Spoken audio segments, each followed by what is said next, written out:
Imes PAODAM mityeng tabiribisingbu ahanba maktada taramna okchabagalonena nomaithem kundesoina khurumjari ngasigi maruoiba pauda Fizam Hemanjit amadi hijam linthuingambi mihatta chenebasing athubada cherakpiu haibagi mafam kayada wakat khongjang amadi rally chatkre Jammu and Kashmir ki Srinagar da senior SP oina leiriba Rakesh Balwal IPS bu Manipur da posting pikre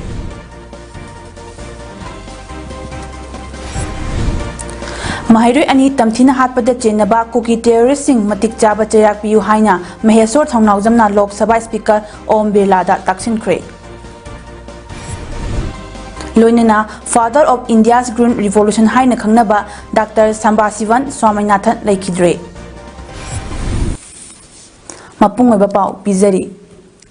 Fizam Hemanjit amadi hijam linthuingambibu mihati na hatpada chenabasing athubada lengakna hakpa cherak piu haina Rimski Meheroi singna ngasi wakat mifam chathakre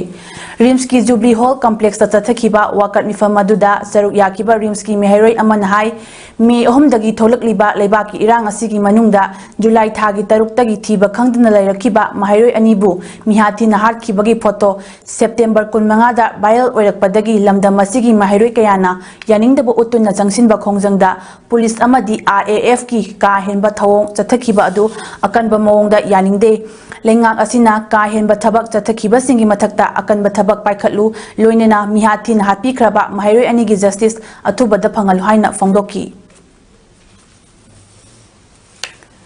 masi akoina rimsta mifam asi phamjari se akoigi ichal amadi inau laigi daba si gi konana adagidi Armed Forces in Saturday Zathariba, Exanasi, Yazaning Pondok Zaboina, Pamjabani, Aduga, Masigi, Tauramasi, government, Masigi, Tauramasiga, Marilena, Pamjariba, Maramasi, government, Yang Sanbiraga, Adagidi, Exana Dukitan, Tuna Lobiraga, Kogi, Genariba, Mio, Tuna Pana, Honabina, one Singeri.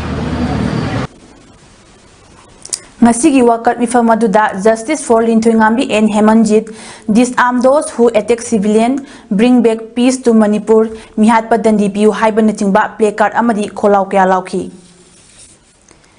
Chahi nauriba Mahiroi pu mihathi na harkhibagi thawong adubu yaningdaba phongdoktuna Kakching district ki Kakching khunauda masing yamlaba miyamna rally chatkre Mahiroi yaungna miyoi kayana saruk yaduna Kakching khunau kaithialdagi Kakching khunau lamkhai phawba chatkhiba rally adu monitoring committee Kakching khunau na sinduna pangthokhibani khongsak aduda Mahiroi ani gi mihat yaningde Manipur dagi kuki narco terrorist sing maru phangna muthatlu Manipur da NRC chatna halu haiba kholau kaya lauki Rally aduna Indo-Burma Sugnu Road ki saruk oiriba Kakching khunau lamkhai yauraba matung makha tana mafam aduda wakat mifam makha tana chathaki miyamgi khongchat aduda pamdaba thodosing thoktanaba Kakching district police ki maikaidagisu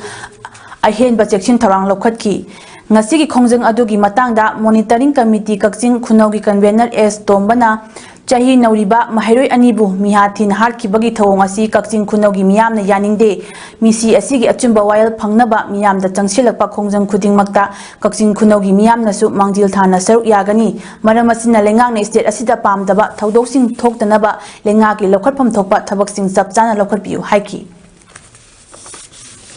ngase khoi Kakching khunau monitoring committee na sinjariba protest ase hauji Manipur da thokliba irang haibadi kuki militant narco terrorist na mara leitaba praja sing amadi mara leitaba Mahiroi ani bu tamtin hatkiba mayokta koi khongjang ase sangsin jamani maramaduna hauji lengak paibiriba BJP gi double engine ni haibiriba lengak paibirib singna miyar pusing asibu NIA da sinabire harga legally ain gi oiba matik sabat dandi fibi haibase all Kakching monitoring committee gi maikai digi lengak ta haijari masi athuba matamda kargumba paikhat pidaba taraga di akan ba khongjan masi digi henba changsil kani haibase akoi gi pandam ni July 3 mafam khangdana mangkhibadagi kuki terrorist singna mihathina hatokpikraba mara leitraba mahairoi ani linthoingambi amasung hemanjit ani gi achumba wild tawduna chenaba sing miyam khangna matik chaba cheyak piyu haina mahairoi singna thawal mela grounda wakat mifam phamkhre Government School Students Committee Thawal na sinduna changsin khiba wakat mifam aduda Justice for Hizam linthoingambi and Fizam Hemanjit leikidraba mahairoi ani gi haksang puthou mihat asida chenaba sing matik chaba cheyak piyu khulai paidaba Mahairoi singda tear gas kapa police personnel suspend tau Manipur gi apun basaktam thugaiba yaroi go back Central Force Mahairoi hatpa yaning di haiba play card sing season na khibaga loinena kholau singsu lauki wakat mifam aduda saruk yakiba Mahairoi lucingba amana fongdora khibada laibak thiba thodok amada mara laitaba Mahairoi anibu kuki militant singna tamthiba mawongda minungsi leitana hatok pikhiba Chenaba sing serak pigani hairaga lengak na tumina lechen kiba yaningde aduga mahairoi hatpa sing serak pibiu haiduna khulai paidaba mahairoi singna wakat khongjang changsin bada central amadi state force singna tear gas smoke bomb rubber bullet caption duna mahairoi kaya aso apan nanghan kiba thogdok adu aikhoina yaningde amadi makhata na mahairoi singda tear gas smoke bomb rubber bullet caption batarabadi makhoi singi lup taruka khosam naduna henna kanba khongjang changsilakani haiki Delay tawraga lengak na itokpa si satra khoina thomoi se sokna yajaningde aduga mihal sida chenaba sing mara leba sing dandi piu haina khulai paidaba chamjaba samairoi sing na khongjang changsin ba matamda central force amadi state force sing na khulai paidaba mairoi da tiar gas kapsin ba mok bom kapsin ba mai khut thaba si satra khoi thomoi sokna yaningde aduna makhata ba khongjang changsalak tringai da mara leba sing puthoga dandi piu aduga karigumba delay tawraga di makhata boina satra sing na khongjang changselakpada Tear gas kapa violence na ko ta ti sige hen akan mo kongjang sing mahiro lo taru kapul laga makata na tangsil kan ni Mahairoi ani linthoingambi amasung Hemanjit tamthiba mawongda hatok pikiba yaningde Mahairoi hatpada chenaba sing matik chaba cheyak piyu amadi lenga ama leiri haiba thabak na ulu haiduna Mahairoi sing clubs maya paibi sing amasung lekai miyam na ngasi Khekman jila kaithelda wakat mipam phamkhre Peace and Relief Committee Khekman amasung committee asigi women wing na sinduna pangthokiba wakat mifam aduda saruk yakibi Mahairoi nupi masa amana fongdora khibada thokliba irang asida Mahairoi anibu minungsi leitana hatokpiba Mahairoi singbu aso apan yahanbiba amadi irang sina maram oiraga aikoi ningthina laik tambasu phangdribani sigumba tanjasida aikoi gi mapi mapa oiriba lengak na karimata yingsinbidabasi Mahairoi ama oina aikoi nuaitaba phawi haiki wakat mifam aduda Mahairoi hatpa yaningde mi hatpa sing athubada cherak piu Mahairoi anigi asiba hakchang imung manungda sinau lenga ama leiri haiba thabak na ulu amadi central amasung state force ki ka helpa thawong lepu haiba play card sing sizinaki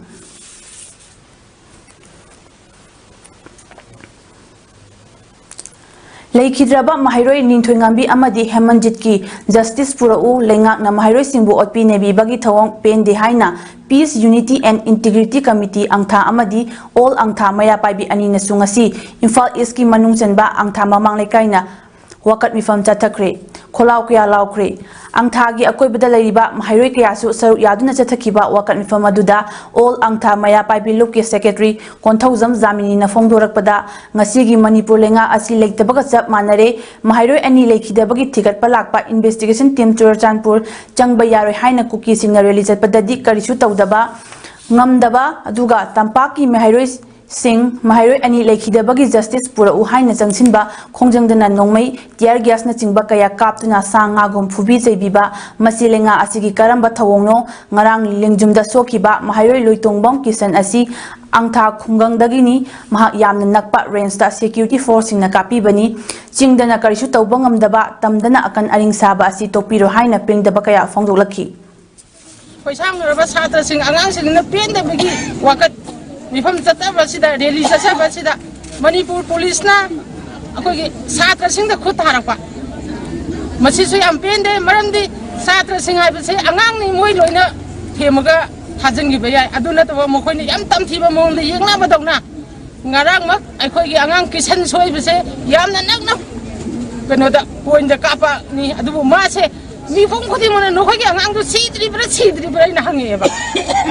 aduna Masigumbo se Manipur sarkar na amuk tawbigan humatong nadi aduga hausik Kutlai matik chana paiba kutli Kuki Kulai Pibasina Chahi Nauliba, Mahiro Anibu, Mihatina Harkibagi Tong Adubu, Yaning the Fongdotuna, Wango de Leba, Iboton Memorial Academy, Miharo Singna, Wakat Mifam Famduna, Kongjang Sinkre. Wango Katil that Takiba, Wakat Mifam Maduda, School Adugi Ozakayasu, Saruyaki, Wakat Mifam Aduda, Kuki terroristing, Marufang Namutatlu, implement NRC in Manipur, Panis Kuki terrorist, Mahiro Hapa Kuki, Paduna Jayak Amadi, we want justice Haiba, Pekar Kiachi Nabagi Matakta, Kolaukia. Lauki. Ngasi wakat mifam aduda saruk yakiba mahairoi singna lekhidaba mahairoi anigi mihat asigi achumba wayal athuba matamda phanghanba demand tawbagi mathakta mihat asigi achumba wayal phangnaba ngarang mahairoi singna jangshiliba khongjangda security force singna mahairoi singbu tamthina otne kibagi thawong adubushu yaningde maram asina asigumba security ki kahenba thawong asisu lenga asina thigatuna maraleba security force singbu cherak piu haina phongdokhi. We condemn the brutal killing of 2 innocent students. Also, we strongly condemn against the action taken by the security forces to the students while going peaceful rally. Please remember, delaying in giving justice is denying in giving justice. Kutta Kutlai Paidana Santi Oina Kongjang Siliba Singda Security Force na akan bamongda Kutaduna Tamtina aso apanang halibasi lenga asigi makuk oiriba Chief Minister N Birena Yingsin Biu Haina Sakwat Kongtang Nupi Lop Soibam Lekai Kanglabung Leraki Maya Paibi Singna Fongdokre Kanglabung Layakta Pangtopa Wakat Mifam Amada Lup Asigi General Secretary PH Indira Nahai Security Force Singna Su Wakal Kantaraga Tabak Taubiu Kuki Singna Maite Butamtina Hatpa Asi Hanta Kisina Ahan Banate Makoina Taliba Demand Asi Panglaroi Kangba State Amadi Center Lengak na Makogi Demand Sing Piroi Haiba Mayek Sing na Haikiba Sina Maram Oiraga Aikoi Pur Masel Katnanaba Amadi Yengtinanaba Lalong Silakli Masi Kangna Aikoi Ireja Masel Marakta Gyan Taminaduna Aikoi Nati Nariba lan asi kanagano haiba khang na thingnasi lamdam masida kanagumba kharana PR lakpa pamba mioi leitabasu nate makhogi wakhalon asi karino pali balenga amadi mari leinaba department singna mahairoi ani hatpada chenaba sing chap chap cheyak pigadabni haiki Honorable CM Birena su tasengna satra jingna sangsalakpa ihau amadi maira paibi imai ben singna sangsalakpa ihau se masida akan ba asomna kan mapalam dagi sangak ba forcing amadi akoi gi maitai gi forcing na tungan ba akoi gi labar bullet khangde aduga tungan ba akoi sokpa yaba angang singda sokpa yaba adu imam nupi sing sokpa yaba adu mamayam tar ko do madu makitang akan mo ongda madu ma haibiu loinana aikoi isana isagi Iran manghan na batawag togumsi maitai akoi ne ichoi maitai akoi gi imai thana batawag togumsi kanago man intensely sidai ja kanago makarana Manipura PR la aning bagi waklon sulai tabanate masi kari kita makta la aning ibano koina Manipura kari ki PR la aning ibano paseng na koi yamna munna gyan ta na khamina ra kan ngasi di koi khalau da bata ra gadi ai koi maitai kadom sa toino haiba khangma ngamoi aduna koi ngasi di Mahairoi ani harkibagi case CBI da sinaba khakna yaroi makhoi ani gi hakchang machet amata oirabasu pidaba yaroi haina Village Protection Force Pangai Waiton Isaika area na sinduna khundrapam lai panganba laibungda pangthokiba wakat mifamda saru yakiba singi maikaidagi fongdorakli wakat mifam aduda Waiton Pangai khundrapam tangkham sambai haraurau yumnam khunau Isaika sinam na chingbadagi lakpa maya paibi singna saru yaki wakat mifamda saru yakiba singna kuki nupi ani Pilau Thokpadana national issue ohen kiba mitai nupi macha hatpada dan tumin na leiba yaningde mahairoi ani hatpada chenaba sing cherak piu achan miran naiba lenga yaningde haiba kholau lau bogalonena peka sing sijinaki saru yakiba singi maikaidagi makha takibada mahairoi ani har kibagi case CBI da sinakre haiba khakna achumba wayal phangani haiba thajadre state ki araiba manpower sing sijinaraga mara leiba sing pharaga cherak pigadabani mara leiba sing cherak pidriba phawba mama oiba sing khongjang haloi haina Fongdorakli. Viral loi re, moi ki viral loi rali ba photo do ko yeng ba da mama ko di mangna Manipur ke as a whole Manipur ko di mangna makoi ki masak to yeng bangam de ai khoi loi na kapi makoi chhatra ani do chibada chhatra khara na agitation tawba matamda chhatra sing adubu hui yaudong da sanda tan badangna chai pai raga mathun da tanaraga makoi bu phubi ba makoi na chara ba sorok ki yang pi thaga du da makhong anauba makhong macha sing aduna sorok ta chen bado akhoi Manipur ki mioi ki khuding mangna mapi mitda ki pita da bangam de Kaibi Khulin apunba maya paibi lupna sinduna mahiroi ani hatpada chenabasing matik chaba chairak piyu haina Kaibi bot makhong maya paibi sangda wakat mifam phamkhre wakat mifamda saru yakibasingna mahiroi hatpasing athubada chairak pigadabani kuki singna landarakpa lefangadabani haiba kolaw lawki wakat mifamga mari leinana Kaibi Khulin apunba maya paibi lupki secretary ngangbam ranjita na mahiroi hatpasing athubada chairak pibaga loinana Manipur lengakna nupa thokna thabak tawduna lebak ngakpa ngamdrabadi ahum suba nupilan mayok nagadabani haiki isa ani kaisu khangjadriba isa nupi ani bu kuki militant singna mi hathi na hapi khare ai khoi de thaboi soe isa singdi school chakhibani ngasi di aduga thiba khangdana ngasi phawba leiralga mi hat asuk thina kuki militant singna hapi rakpa se hatok pigi ba se ai khoi asuki matik thaboi de penjade aduna sarkar na athuba matamda mi hat pasing asibu phadun dandi pibiyo me ahum dagina ngasi phawba haurak liba irang asida sector amadi Manipur government na athuba matamda irang asibu loisinbiyo natrabati biren ahum suba nupilan soidana laklagani khangbiyo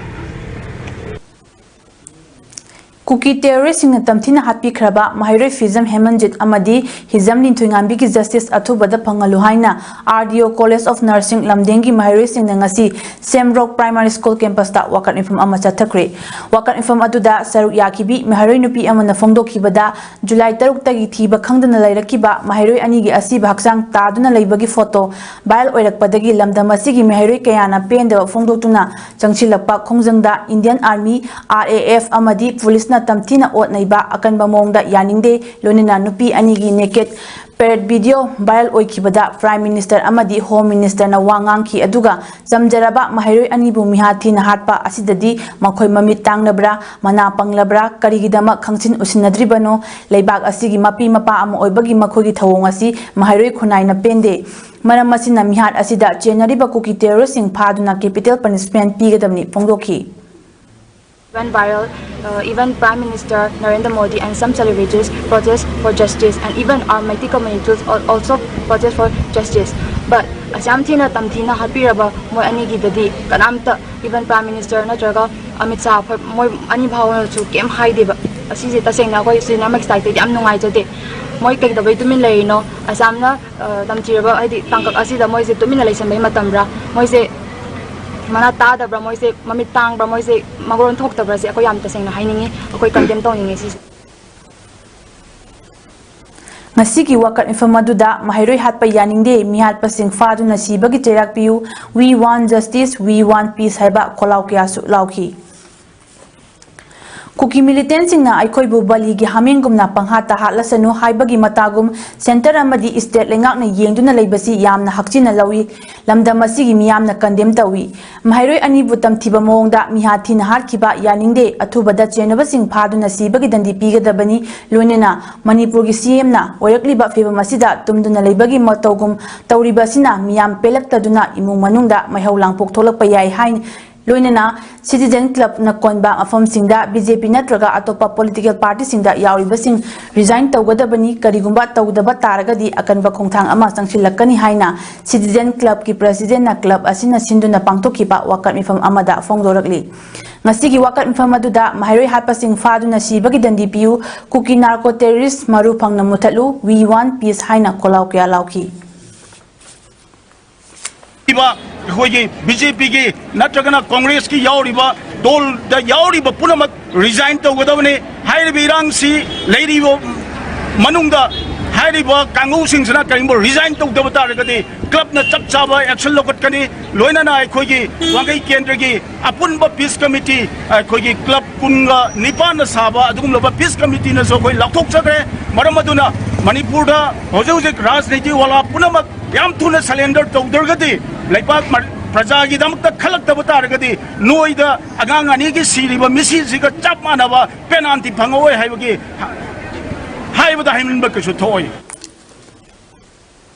Hizam linthuingambi amadi fizam hemanjit mahiroi anibu kuki militant singna yamna tina ot nairaba matungda hakiba thawdo asida paliba lengangna tumina leisinba yaningda badagi wakat khongcha chatladuna BJP Bishnupur district Committee Office Landanaba Imasing Thomjilakpada Security Section Tawangna Han Kibadagi Landaba Ngumkidri Bisnupur District ki Tongan Mafam Kayadagi Lakpa Maya Pai Ima Kayana Punchilaba Matungda Numit Yungba Matong Nungtilpung Mari Makhairom Tarakpada Wakal Kongchat Ama Nachau Pantongdagi Hauduna Tidim Lambida Chatpa Hauki Amadi BJP Office Tamna Thomjinki Hana Sem Saduna Layamba District Asigi SP Additional SP Law and Order Amadi Additional SP Operation Amadi Bisnupur Police Station ki OC Yauna District Police Team Amadi Central Force Team Yauna Thuna Yang BJP Office Mamangda Tatuna Laikibana Miyam BJP Office Sangbangam Kide Adubu Security Singna Tingbadagi Mayam Adu Tangkai ama lehoraga tangkai ama na wakat kongsat oina DC lamkai phawa chatki maya paibi ama na phongdoki bada singdana kuki singna tawning bada tawhanba tamdana mi singbu phaba punba nongmai rubber bullet tear gas kapsitba tawba yaningde paliba BJP lenga matik jade athuba matamda wairosin purokna ba honabiu haiki BJP सरकार सिदा कोई याजनिंगदे Moina तौरिबा BJP सरकार ना ओथो कोनसिंगा मणिपुर की प्रजा मियाम सिदा सानबिरिबा role च कोई याजनिंगदे छात्र अनि हारपछि जो कोई तसेंगना याजनिंगदे मणिपुर दा लैबा ममा खुदिमंगना छात्र दा असिगुंबा थवंग चथबचे कोई तसेंगना यानिंगदे BJP सरकार पामजदे तसेंगना BJP की पामदबगी दमकता ngasi BJP सरकार की लैरिबा बिशेमपुर डिस्ट्रिक्ट की लैबा BJP ऑफिस से असिदा कोई पिसलेली चचबनी अमरोमदसु Kuki Kulai Pibasina, Makokta Nongmaina Kapa Amadi, Gayentina Yanduna Tamtina Harkraba, Sekmajin Kunaudagi, Iringbom, Sinkanganba Amadi, Sago Sem Nale Bagi Miharki case Lenga Nasat Libata, Sigi Manunda, CBI Natraga, Enaya Das Nadrabadi, Miam Galunena, Akanba Kongzan Kayatang Silagani Haina, Mihar Asiga Marilena Semkiba, Jesina Lautorokli. Wafam masi Kaksing District ki Sekmajin Kunauda ngasi JSC asina sinduna pangtokpa wakat mifam amada JSC ki co-convener Rosni yumnamna laukthokibani Iringbam Chingkhai nganba amadi Sago Sem Ngalaibagi Misigi Achumba Wild Panghanaba Amadi Chahi Nauriba Mahiroi Ani Harkibagi Thawong Yaningdaba Phongdokpa Yaungna Pangthokpa Wakat mifam aduda Rosni na makha taraduna Iringbam Chingkhai nganba amadi Sago Sem Ngalaibagi Mihar asi Kuki Kulai Paibasingna Yamna Tamthina Hatpani haibasi social media da Thadorakpa minute 3 hena sangba video aduna mayek singna taklabani Maram asina asigumba mihar asi lengakna chatliba tha asigi manungda CBI natraga NIA da sinaduna athuba matamda wail phangangadabani karigumba taliba demand asi lengakna tha asigi manungda pangthoktaba tarabadi JSC na miyamga lonena khongjang kaya changsingani haiki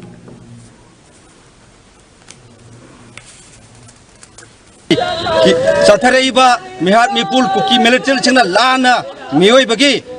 Ijat Kongauna ba Maitai community da atamna hatpa tupa asigumba thabak thawong kaya leptana tongan strategy kaya da longmi simi kaya singi adugumla ba economy da Kongauna riba popi thage yajakanda lebak hatkine haibase Bharat lainga angna bibil ure aduragadi Bharat lainga no Home Minister Amit Shah ji ki puning sinjari Wakat mifamaduda Saruk Yaramba Maya Paibi Amana Chahi Nauriba Mahiroi Anigi Mihat Asi Lekai Asigi Miyam Nasu Yaningde Loinena Misi Asigi Matangda Achumba Wild Pangnaba Ngarang Mahiroi Singna Kongjang Jangsinbada Security Force na Chathakiba Thawong adu Yaningde Thawna Lairabadi Khulai Paidaba Mahiroi Singda Sasan Phubagi Mahutta Chingkhong Sinyada Chatlaga Kuki Singna Mayoknabiu Haiki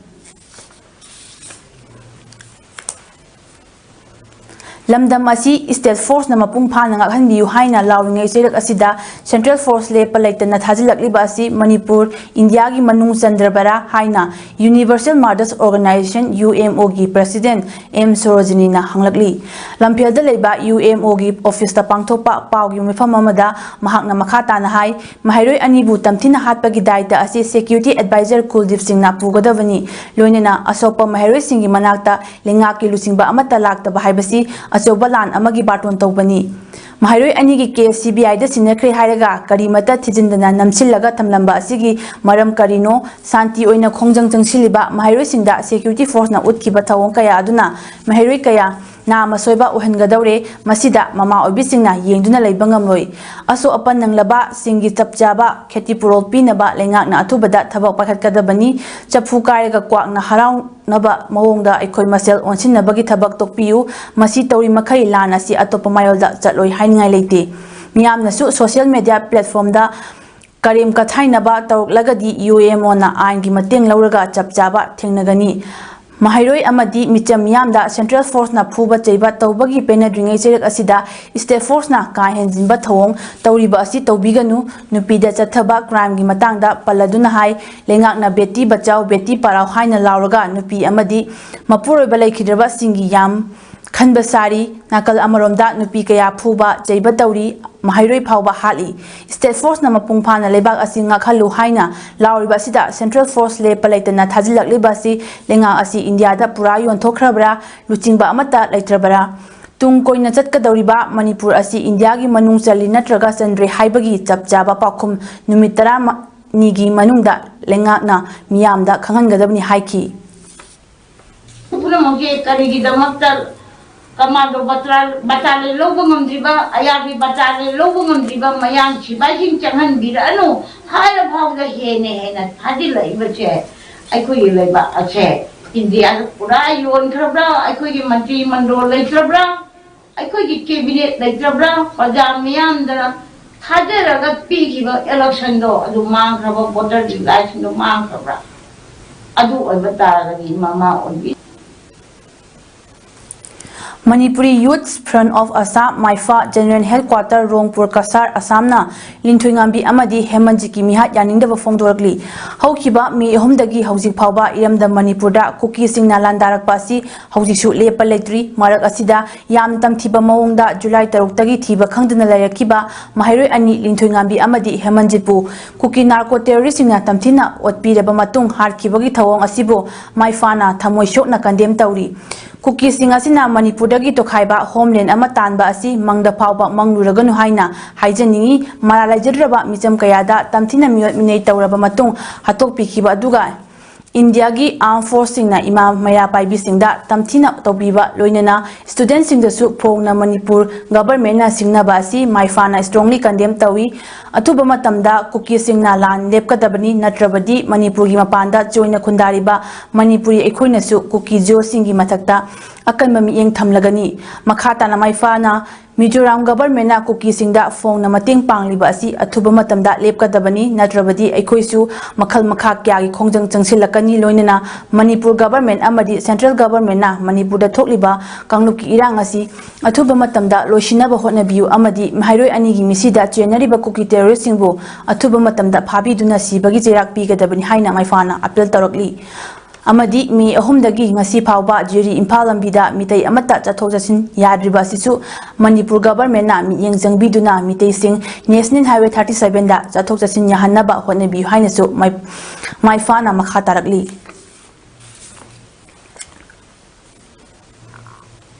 haukiba ahing nongyaida masak khangdaba miyoi singna Cherap Court Complex ta petrol bomb nangsilamle amaromda All Manipur Bar Association gi canteen mai chakre hairi Hiramasigi matangda ngasi Cherap Court Complex ta leiba Ambagi office ta pangthokpa pawmisinga unabada Ambagi President P Tom Chan hai Cherap Court asi British na loilam chandringi matamdagi sahi lising kayadagi leyaklaba lamdam masigi lanni amadi masida lamdam masibu saktak payaba record kayamarum ama leiribani masibu manghanba haibasi maitai khunai mangbaga bangkhakni maramasina asigumba thabak asi makhata na tawbiganu Court Complex loinana DC Complex asisu lamdam masigi record thampham amasu oiribani kanagumba kharagi thawinsilna maitai ekhogi record asibu manghannaba lamjinglakpagi Mami ama lakliba asidagi aikoi cheksinminasi loinana asigumba mafam asi aikoina ngak senduna thampham thoi haiki mahakna hai Mahairoi class 12 haibasi juvenile ni angangsingda police na tawoidaba kaya ama tatharakpa asi yamna laibak thibani masigi mathakta FIR pangadabani Amba amadi High Court Bar Association na su thokliba irang asigi achumba puthoknaba Supreme Court ta hojik case ta tharibani karigumba lengakna thabak oina pakhalak oidaba oirabadi amba na security gi kahemba Kayasing adugi mayokta case file tawrakani haina akanba wafam mahakna thamki makhata na mahakna hai lengak asinasu thokliba wathok asigi warosin proknaba hotnaramba yai masida aikhoi praja singna mateng pangsinduna iramda masibu thugaina ba honarakliba asigi mathakta thabak sangsinba chumgani loinana lengak nasu matam thinthadana thabak paikhatpham thokpasing miyamgi khanduna paikhatpa chumgani nataba tarabadi miyamgi asaubana mangjaba oirakani haiki Tadi ꯑꯩꯈꯣꯏꯒꯤꯗꯤ ꯇꯁꯦꯡꯅ ꯍꯥꯏꯔꯕꯗ ꯍꯧꯖꯤꯛꯀꯤ ꯑꯁꯦꯡꯕ ꯑꯆꯨꯝꯕ ꯄꯨꯊꯣꯛꯄꯤꯌꯨ ꯍꯥꯏꯕꯗꯨꯅꯤ ꯑꯗꯨꯒ ꯒꯣꯔꯃꯦꯟꯁꯨ ꯃꯗꯨ ꯄꯨꯊꯣꯛꯅꯕ ꯍꯣꯠꯅꯔꯤꯕꯅꯤ ꯑꯩꯈꯣꯏꯒꯤꯁꯨ ꯍꯣꯏ ꯈꯨꯗꯣꯡꯆꯥꯗꯕ ꯂꯩꯔꯝꯕ ꯌꯥꯏ ꯑꯗꯨꯕꯨ ꯇꯥꯊꯣꯛ ꯇꯥꯁꯤꯟ ꯇꯧꯔꯒ ꯇꯧꯁꯤ ꯑꯗꯨꯒ ꯒꯣꯔꯃꯦꯟꯒꯤ ꯃꯥꯏꯀꯩꯗꯒꯤꯁꯨ ꯉꯁꯥꯏ ꯃꯔꯝ ꯆꯥꯗꯅ ꯊꯦꯡꯊꯔꯛꯄ ꯇꯥꯔꯒꯗꯤ ꯃꯁꯤ ꯃꯌꯥꯝꯒꯤ ꯄꯦꯟꯗꯕꯁꯤ ꯍꯦꯟꯒꯠꯀꯅꯤ ꯍꯥꯏꯕꯗꯣ ꯃꯗꯨ ꯈꯪꯅ ꯑꯩꯈꯣꯏ ꯄꯨꯟꯅ ꯑꯩꯈꯣꯏꯒꯤ ꯄ꯭ꯔꯖꯥꯒ ꯒꯣꯔꯃꯦꯟꯒ ꯆꯠꯃꯤꯟꯅꯔꯒ ꯉꯁꯥꯏꯒꯤ ꯑꯩꯈꯣꯏꯒꯤ ꯒꯣꯔꯃꯦꯟ ꯊꯨꯒꯥꯏꯔꯛꯅꯕ ꯍꯣꯠꯅꯔꯤꯕ ꯁ꯭ꯇꯦꯠꯁꯤꯕꯨ ꯊꯨꯒꯥꯏꯔꯛꯅꯕ ꯍꯣꯠꯅꯔꯤꯕ ꯀꯥꯡꯕꯨꯁꯦ ꯑꯩꯈꯣꯏ ꯃꯥꯏꯊꯤꯕ ꯄꯤꯃꯤꯟꯅꯁꯤ ꯍꯥꯏꯕꯁꯤ ꯑꯩꯈꯣꯏ ꯚꯥꯔꯠꯀꯤ ꯃꯥꯏꯀꯩꯗꯒꯤ ꯊꯝꯖꯔꯤ स्टेट असिदा हौजिक थोकलिबा इरांग असि सिक्योरिटी सिंगी मरकता निंथिना कोऑर्डिनेशन लेना थबक तौनबा one force one district policy अथुबदा थबक ओइना चटनरकपा याना लेरि हाइना पाउगी सोर्स अमना हाइरी सोर्स असिना मखा ताना हाइरिबदी हाइबा थौरांग असिगी मखादा स्टेट असिगी डिस्ट्रिक्ट अमगी लॉ एंड ऑर्डर मेंटेन तौबगी दायित्व असी अककनबा पैरामिलिटरी फोर्स अमखकना दायित्व पुगदबनी सेंट्रल गवर्नमेंट लौखलिबा थौरांग असि मरु ओइना हौखिबा मे 3 दगी कांगलुपकी इरांग मायोकनरिबा मणिपुर की डिस्ट्रिक्ट सिंगदा लॉ एंड ऑर्डर मेंटेन तौबदा सिक्योरिटी सिंगी मरकता अमना अमदा दायित्व थंजिनरिबसी तौदनबा डिस्ट्रिक्ट की ओइना तोंगान तोंगानबा पैरामिलिटरी फोर्स सिंग खाइदोकनरगा मखोइदा दायित्व सिनरगा इरांग लाक्सिनबा थबक असि मपुंग फाना पाइखतनबनी स्टेट असिदा हौजिक लेरिबा सिक्योरिटी एडवाइजर कुलदीप सिंगना लीड तौबा यूनिफाइड कमांडना हारिबा थौरांग सिंग असि याथोकलबा याय डिस्ट्रिक्ट सिंगदा तोंगान तोंगानबा पैरामिलिटरी फोर्स सिंग यासिनदना डिप्लॉय तौबासिना सिक्योरिटी फोर्स सिंगी मरकता हेना कोऑर्डिनेशन लेना अमदी दायित्व लेना थबक तौबा ngамगनी अदुबु स्टेट असिदा CRPF की स्ट्रेंग असि का हेना यामबना डिस्ट्रिक्ट अमा हेना ऑपरेट तौरबा याय सेंटर की माइकैदगी हारिबा थौरांग असिगी थबक ओइना पाइखतनबा होटनरबसु हौजिक फावबा ऑफिशियल ऑर्डर ओइना थोकपा लेट्री मणिपुरदा थोकलिबा कांगलुपकी इरांग असि लाक्सिनबा हौजिक फावबदा CRPF BSF ITBP SSB CISF नचिंबा पैरामिलिटरी फोर्स मंगा असिगी पुन्ना कंपनी चानी हेना डिप्लॉय तौरिबनी मसिगी मथक्ता अहेनबा कंपनी खरसु थाजिलकपा याना लेरि हाइरी स्टेट असिदा हौजिक थोकलिबा कांगलुपकी इरांग असिगी मनुंग चना जुलाई 3 तगी मफम खंगदना लेरखिबा फिजम हेमंजित अमदी हिजम निथोंगांबी अनिबु कुकी मिलिटेंट सिंगना फारबा मतुंग तमथिना ओट नेरग हारखिबगी फोटो सोशल मीडिया दा थागनरकपदगी मेहरोइ सिंग अमसुंग मियामगी अकनबा इहौ लाकपदगी स्टेट असिदा हौजिक तंग तादबा फिबम अमा मायोकनरकलिबा असि लाक्सिनबा अमसुंग थौदोकसिंग अदुदा चेनरिबसिंग अथुबा मतमदा फगतपा ngamnabagidamakta हौजिक लेबा असिदा ख्वाइदगी इरांग लेरिबा जम्मू एंड कश्मीर की श्रीनगरदा सीनियर SP ओइना लेरिबा IPS ऑफिसर राकेश बालवाल मणिपुरदा नौना पोस्टिंग पीखरे भारत सरकार की डिप्यूटी सेक्रेटरी निधि श्रीवास्तवाना थोकिबा ऑर्डर अमगी मतुंग इना मणिपुरदा थोकलिबा इरांग असिगी मरी लेनना IPS ऑफिसर राकेश बालवाल असि मणिपुरदा पोस्टिंग पुननबा भारत सरकार की मिनिस्ट्री ऑफ होम अफेयर्स ना प्रपोजल अमा पिखलकपदगी कैबिनेट अपॉइंटमेंट कमिटीना अयाबा पीखिबनी IPS ऑफिसर राकेश बालवाल असि श्रीनगरदा सीनियर SP ओइना चार्ज पुद्रिंगी ममांगदा चाही 3 मखाई नेशनल इन्वेस्टिगेशन एजेंसी की SP ओइना थौपुरमकी लोइनना इंग 2018 दा पाकिस्तान का ताइनबा जम्मू एंड कश्मीर की पुलवामा टेरर अटैक ता पाकिस्तान टेररिस्ट सिंगना CRPF पार्टनर निफु हेना टेरर अटैक चथदुना हारखिबगी थौदो अदुगी इन्वेस्टिगेशन दसु सरुक यारमकी IPS ऑफिसर राकेश बालवाल मणिपुरदा हौजिक थोकलिबा इरांग असि लाक्सिननबा सेंटर की अखन्नबा थौरांग अमगी मखादा मणिपुरदा थारखिबनी हाइरी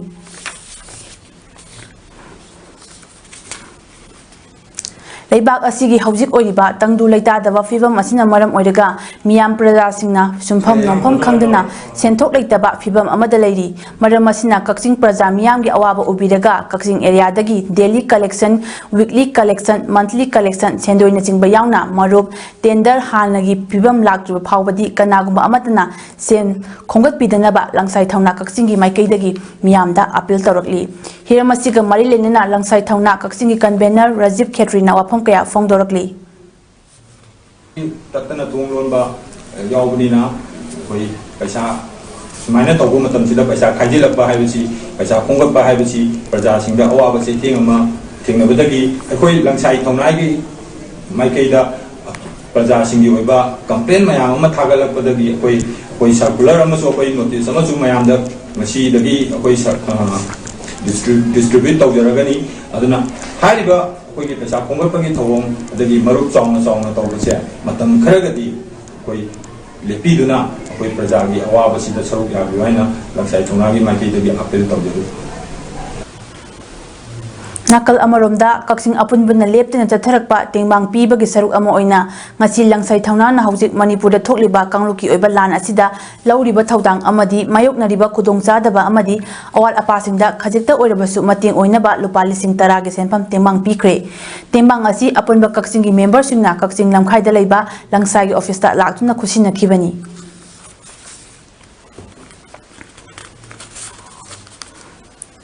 Mahairoi anibu makhut chalaba matungda tamthina harkiba thaudokta chenaba kuki terroristing matik chaba cheyak piu haina RPI Athawale gi National Secretary Maheshwar Chhaunawjamna Lok Sabha gi Speaker Om Birla da takshin khre Speaker Om Birla gi maikida gisu thaudo adubu awang bathakta yaningdaba phongtokpaga lonina mihar asida chenaba sing athubada pothoknaba mahaki maikida gisu mari leinaba singda takshin gani haina thajaba pirakre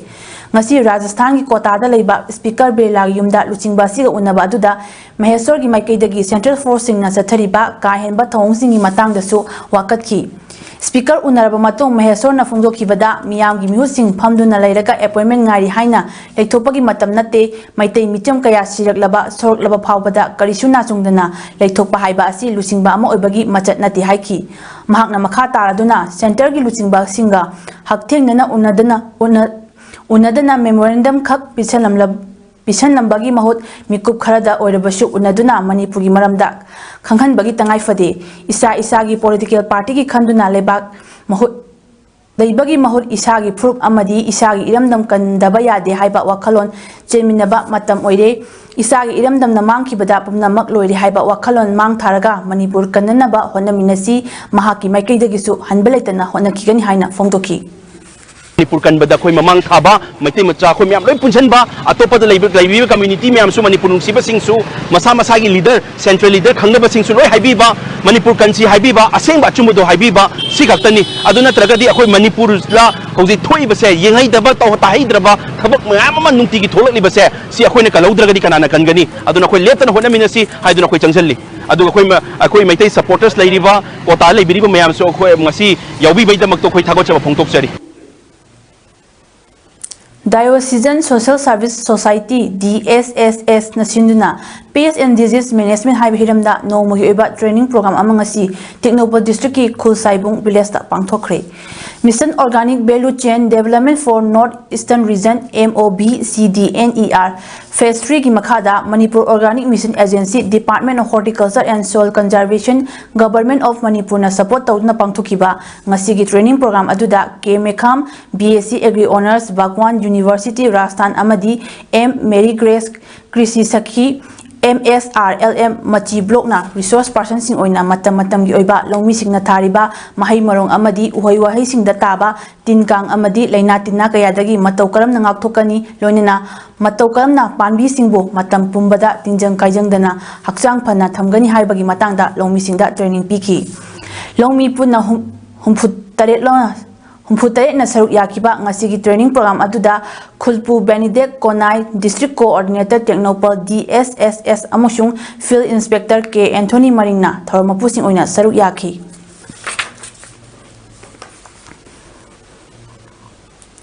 Jawaharlal Nehru Institute of Medical Science Jenims ki mityeng makhada Chingoi Lamlel Kanbalop CLKL amadi Voluntary Health Unit Committee RIMS ani na khusam naraga sinduna ngasi yairipo malomda lemna laying bagi kem ama pangthokre tungan ba department singi doctor kaya na saru yaduna pangthokiba lemna laying bagi kem aduda saru yakiba CLKL gi publicity secretary Thoksom Sanahal Nahai lamdam masida thokliba achoba irang asina maram oiraga sel puthoklaga lapna chatlaga laying bagi khudong chaba leitabagi awaba kaya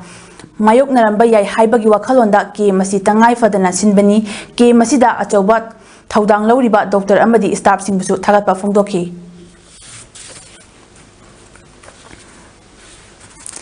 Education Minister T.H. Basanta Kumar gi meeting makhada Peace Committee Nambol Esina Salai duna hangliba Utlau Sai Complex ta leiriba Relief Camp ta changjafam lo duna leiriba inmate singbu ngasi Manipur Human Rights Commission gi chairperson Utpale Dubika Sahana luchingba team ama lakna yengsinkre MHRC gi chairperson Utpale Dubika Sahana leiriba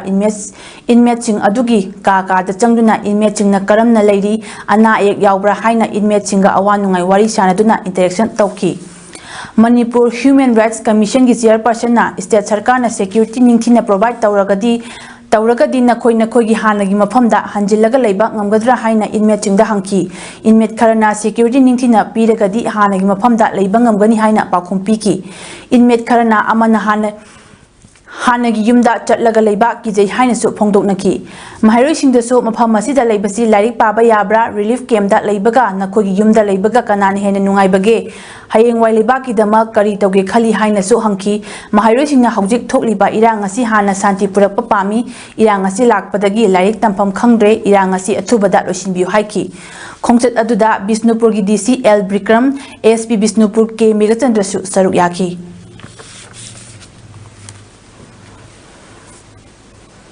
Kuki singna miha thina hatpi khraba mahairoi ani gi imung manungi awabada saruk yabaga loinana akan bamongda condemn tawi athuba matamda cold blooded murder asigi action laukhatragadi BJP leibagi wahan thok leibra maram masina India gi oina leiba political party khuding maktagi tokthok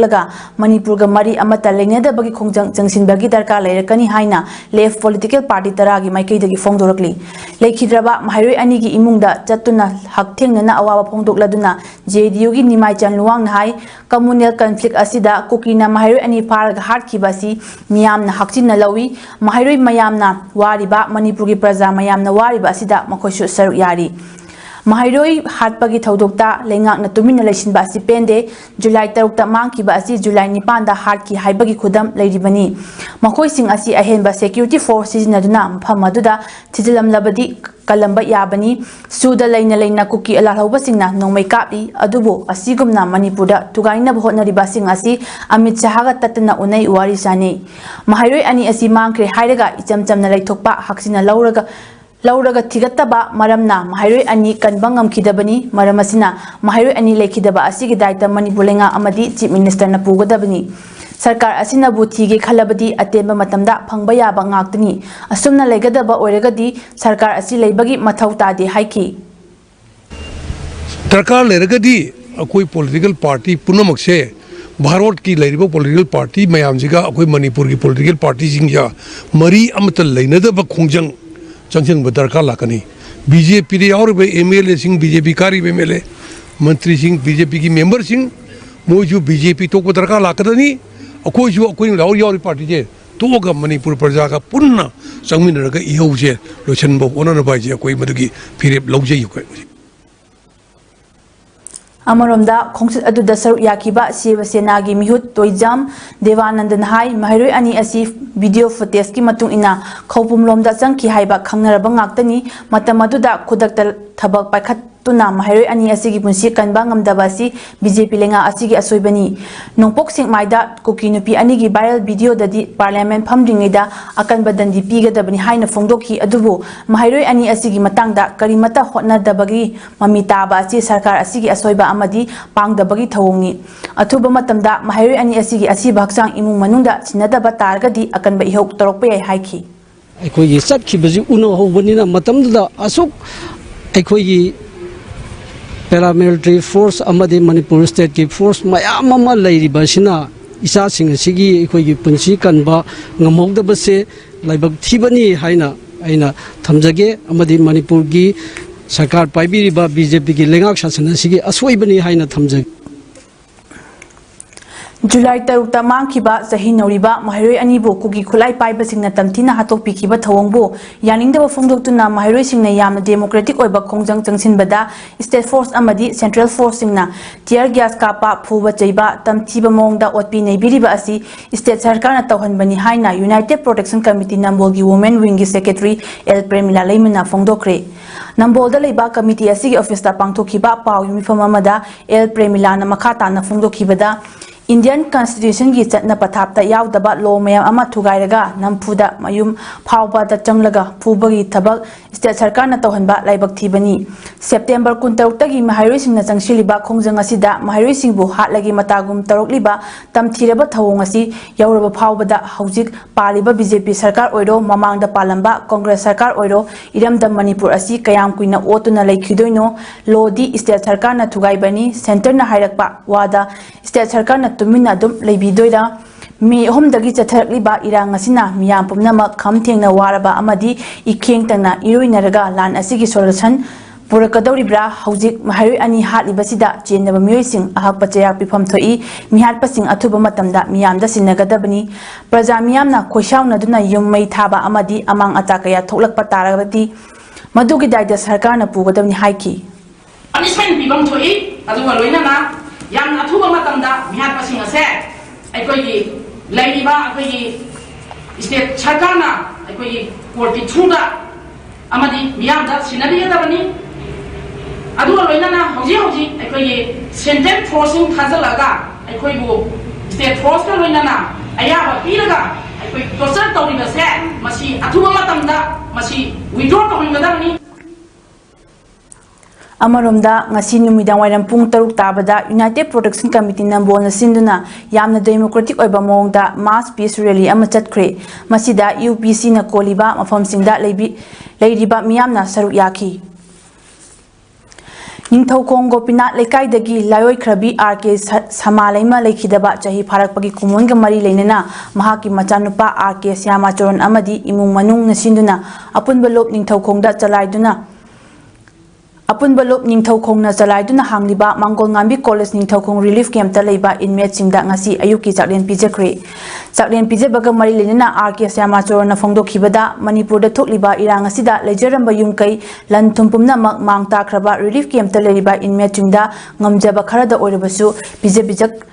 Pijapithak tauningbana chaklen asi kachabani aduga paliba lengaknasu lamdamsida athuba matamda santi hanjilaknaba hotnabiu amadi relief camp singda leiriba miyoisingbu amuk hana tangdu leitana leinaba sinbiu haiki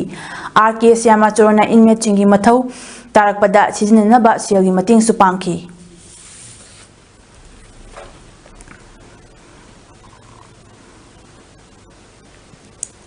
Mankombu Sambasivans Swaminathan Miyamna MS Swaminathan Haina Khangnaba legendary agricultural scientist amasung leibak asida green revolution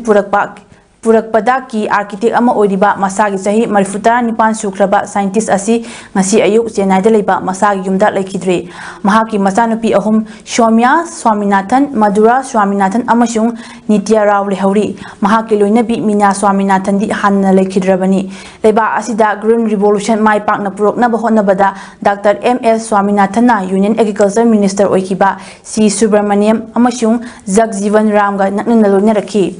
Father of India's Green Revolution haina su khangnariba India gi agriculture icon asi chahi yamlakpagi anabaga mailena lekhidabani Dr. Swaminathan na lekhidabada Prime Minister Narendra Modi na awawa phongdokladuna Dr. Swaminathan anoba wakhalon puthokpagi powerhouse oibata natana kaya amabu takpi tambiba amadi saugatpiba miyoi amani hairaduna agriculture da mahaki anoba method na jati asigi punchi million kaya ama Jinjak amasung awar apalaitraba punsi oheli mahakna tauramba thabaksing asina lakadaba mirolda inot ama piragani haiki Northern Indian State chingi lomi lup 18 gi lomi lising kayana makhogi demand taladuna rail roko haiba rail gari thingbagi khongjang changsin ba haukhre khongjang asi September 13 phawba jathagani hai lomi lup sing adugi manungda Kisan Mazdur Sangharsh Committee Bharti Kisan Union Krantikari BKU Ekta Azad Kisan Committee Dova BKU Benramka BKU Sahid Bhagat Singh amasung BKU Sotu Ram Yauri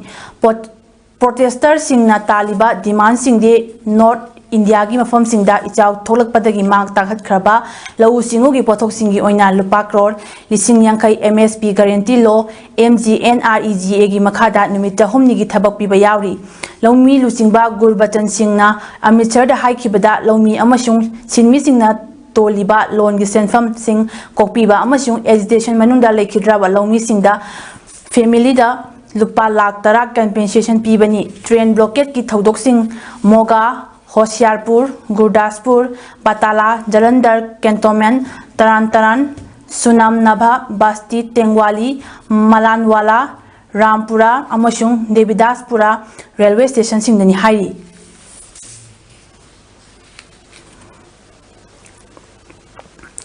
China gi Hangzhou da pangthokliba 18 suba Asian Games ki mangani chenba numit phawbada India gi medal telida punna medal 15 phangba ngamkhre medal sing adudi women's 10 meter air rifle team shooting da silver men's weight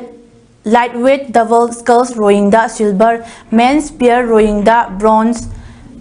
men's 8 rowing da silver, women's 10-meter air rifle shooting da Ramita Jindal na bronze, men's 10-meter air rifle team da bronze, men's 10-meter air rifle team shooting da gold, men's 4 rowing da bronze, men's 10-meter air rifle shooting da bronze, men's 25-meter rapid fire pistol team shooting da bronze, Indian women's T20 team cricket da gold, girls dinghy sailing da silver, men's windsurfer RSX sailing da bronze, dresses team equestrian da gold, women's 5-meter rifle 3 position team shooting da silver, women 25-meter pistol team shooting da gold, women's 50-meter rifle 3 position shooting da gold, women's 50-meter rifle 3 position shooting da bronze, men's dinghy ICLA 7 sailing da bronze, women's 25-meter pistol shooting da silver, men's skeet shooting da silver, women's 60 kg wushu da Naurem Rosibina na silver, men's 10-meter air pistol team shooting da gold, amasung equestrian individual dresses event ta Anush Agarwaliana bronze phangduna punna gold 3, silver 9 amasung bronze 13 hojik phawda phangba ngamkre. Aroibada maruiba pau amuk hana Fizam Hemanjit Amadi Hizam ni Tungambi Mihata Sienabasing Atubada Jayakuyu Haibagi Mafam Kayada Wakat Kongzang Amadi Rally Jatkri. Jammu and Kashmir gi Srinagar da Senior SP oina lariba Rakesh Balwal IPS bu Manipur da posting pikre. Mahairoi ani tamthina hatpada chenaba koki terrorist sing matik chaba Jayakuyu haina Maheswar Thongnaujamna Lok Sabha Speaker Om Birla da takshin kre.